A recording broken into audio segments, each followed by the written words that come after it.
Let's talk about something that's affecting every single one of us, and guess what? You probably have no idea it's happening. The government controls your money. And I'm not talking about taxes, which you already know about. I'm talking about the hidden systems, the secretive mechanisms that determine where your money goes and how it's spent, without you even realizing it. Yeah, you heard that right. So first things first, how is it that the government has so much control over your money? It's not like they're sitting in a room somewhere counting your cash. No, they do it in ways you can't even see. Let's start with the most obvious one: inflation. Have you ever wondered why the cost of groceries, gas, or even your favorite cup of coffee just keeps going up? It's like one day you're paying $3 for a burger, and next thing you know, you're paying $6 for the same thing. What's going on? Well, inflation is one of the main tools the government uses to control your money. It's like a slow leak. And while it might not seem like a big deal right now, over time, that leak drains your wallet. When the government prints more money to stimulate the economy or to pay off its debts, what do you think happens? You're left holding the bag. Your dollar becomes worth less. Inflation, in simple terms, is the government's way of slowly taking power over your wealth. And here's the kicker: it's completely legal. They can print more money, and guess what? You get the short end of the stick because your purchasing power decreases every time they do it. And it's not just inflation. There's another sneaky way the government has their hands in your pocket, and that's through the Federal Reserve. You've probably heard of it, but have you ever really looked into it? It's the Central Bank of the United States. And while you may think it's just a regular bank, it's actually one of the most powerful entities in the world. So, how does it work? Well, the Federal Reserve has the ability to set interest rates. When the Fed raises or lowers interest rates, it directly impacts how much money you have to spend. For example, if interest rates go up, the cost of borrowing money becomes more expensive. That means if you have a loan like a mortgage or a credit card balance, you're going to end up paying more in interest. But the government knows that when they raise rates, it can cool down an overheating economy. So even though you're paying more for your debts, they've essentially controlled how much money you have to spend. It's like they're pulling the strings from behind the curtain without you even knowing it. But wait, there's more. Ever noticed how the stock market can go crazy when there's uncertainty? One minute it's booming and the next minute it's crashing. And you're probably sitting there thinking, what just happened? Fathia, well, the government has a huge influence over the stock market too. And they do it by regulating interest rates, bailouts, and believe it or not, even corporate policies. When they decide to bail out certain industries or corporations, they're essentially shifting the power and wealth to certain groups. The result? You lose because the money you could have invested elsewhere is either inflated away or locked in an unstable market. But here's the really shocking thing that most people don't know. The government has a lot of power over your savings. Did you know that the money you put in your savings account could be worth less over time because of government policies? It's true, and that's just the start of it. They're playing chess, and we're often just moving pieces around without even realizing it. And it gets worse, because the rules of the game are constantly changing, and we're left trying to figure it out on the fly. So here's the real question. How much do you actually know about how your money is controlled? And what can you do to fight back? Let's dig deeper, because it's time to open your eyes to what's really going on. You deserve to know how this affects you. Hold on tight, because it gets even more mind-blowing. All right. Now that we've scratched the surface, let's talk about how the government controls your money in ways you really don't know about. And trust me, this is going to blow your mind. Ever heard of monetary policy? Sounds like some fancy term, right? But this is one of the most powerful tools the government uses to literally control the flow of money in the economy. When the government or the Federal Reserve adjusts the money supply, they're controlling how much you can spend, save, or invest. So, let me break it down for you. When the government wants to boost the economy, they can literally pump more money into circulation. Sounds great, right? More money to spend. But here's the problem. They don't just hand it to you. Instead, they use policies and financial systems to spread it around. And guess who gets the first dibs? The rich, the banks, and big corporations. They receive access to the new money before it trickles down to you. By the time it reaches you, it's already worth less thanks to inflation.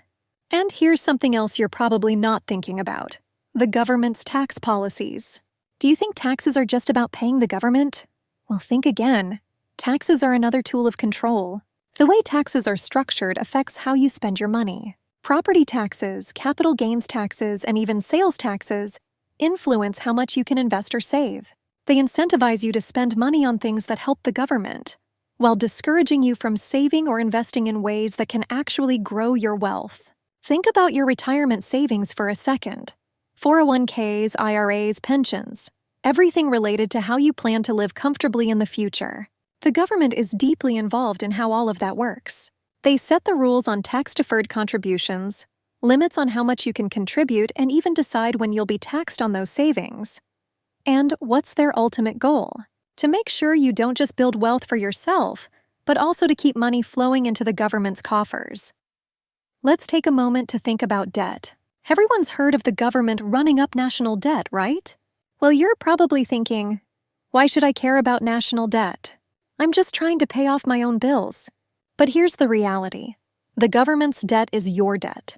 The interest on the national debt is paid using your tax dollars. So when the government racks up billions in debt, they need to find a way to pay it off, and guess what happens? They raise taxes, they increase inflation, and they make sure you're footing the bill for their spending spree. It's a never-ending cycle where you're paying the price for the government's financial decisions. And here's the crazy part. The government can inflate its way out of debt. How? By printing more money. Sound familiar? This is exactly how we get to the point where $1 today is worth less than $1 tomorrow. But hey, it's great for the government, right? They get to pay off their debt with cheaper money, while your savings lose value. You can't save your way to wealth when the government is inflating your money away. But there's more. Did you know that the government also controls your credit? Yeah. It's not just about the credit card companies or the banks deciding whether you can borrow money.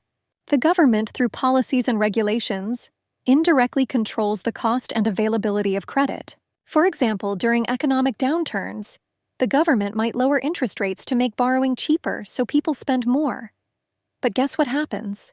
It fuels debt cycles, and while you might think you're getting a great deal on a loan, you're actually locking yourself into long-term debt, all while the government holds the power to change the game at any time. The government can also influence where your money goes through subsidies and financial incentives. Ever noticed how certain industries always seem to be getting government handouts? Think about the massive subsidies given to oil companies, for instance, or the tax breaks for certain sectors.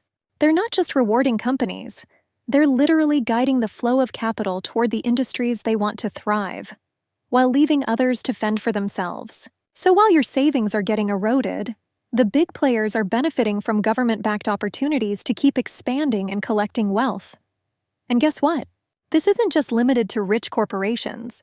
Even your daily choices are influenced by these financial decisions. You're being nudged, whether you know it or not, to spend your money in ways that benefit the government's economic agenda. That's right. Every dollar you spend is feeding the system that keeps the government in control of your money. But don't get discouraged just yet, because you can take control too. You just need to understand the system and start making smarter choices about how you manage your wealth. You can learn to navigate the maze and even leverage some of these systems to protect yourself from the government's financial manipulation. The game isn't over, it's time to level up. So, now you're starting to see the bigger picture, right? The government isn't just some distant entity. They are influencing your financial world in ways you never imagined. But it gets even deeper, because we haven't even touched on some of the most shocking ways they control your money. Let's talk about central bank policies, particularly the Federal Reserve. Did you know the Federal Reserve holds a massive influence over your finances? It's not just about interest rates. The Fed controls the money supply, and that means they decide how much cash flows into the economy and when. You see, when the Federal Reserve prints more money, they don't just hand it to you, they hand it to the banks and big financial institutions first. So while they're creating more money, it doesn't immediately reach your pocket. What does this mean for you? By the time it trickles down, the value of that money is already diluted by inflation. This is how the 1% gets richer, while you're left scrambling to make ends meet. The Fed can create money out of thin air and decide the flow of credit to banks, allowing them to loan out money to the rich, to the corporations, and even to foreign governments.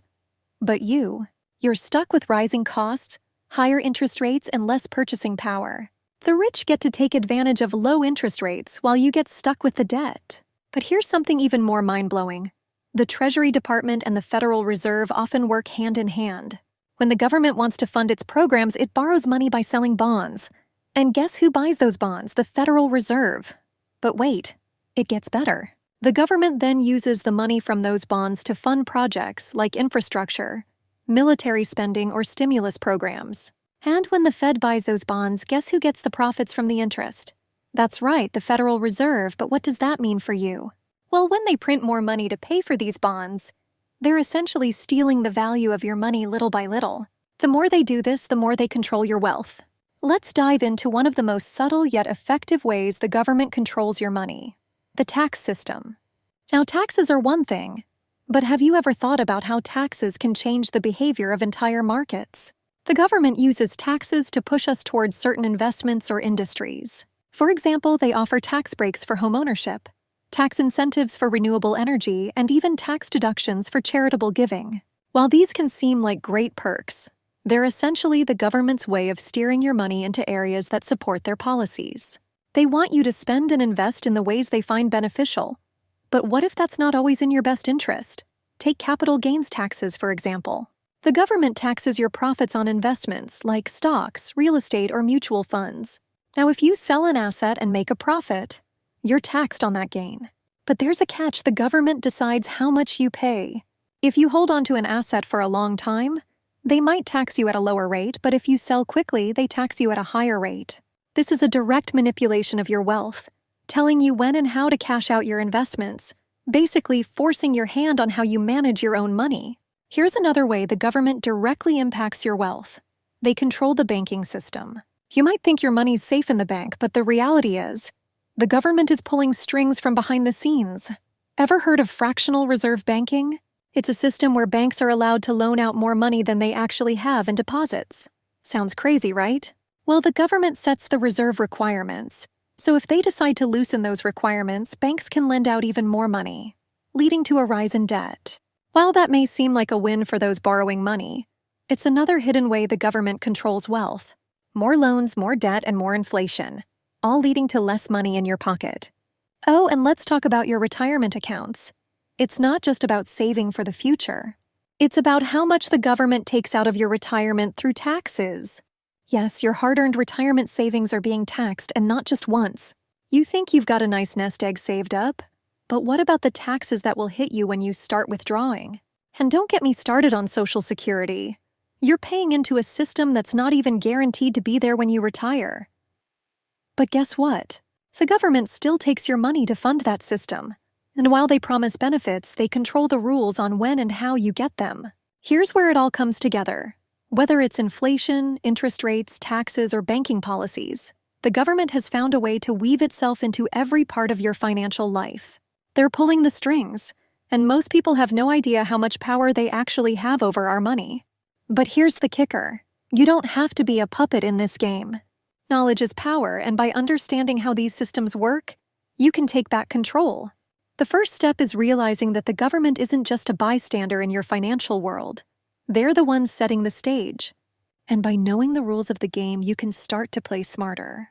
But hold tight, because we're only getting started. There's more you need to know about how the government controls your wealth, and trust me, it's going to get even crazier from here. Stay with me, because the next part is going to make you rethink everything you know about money.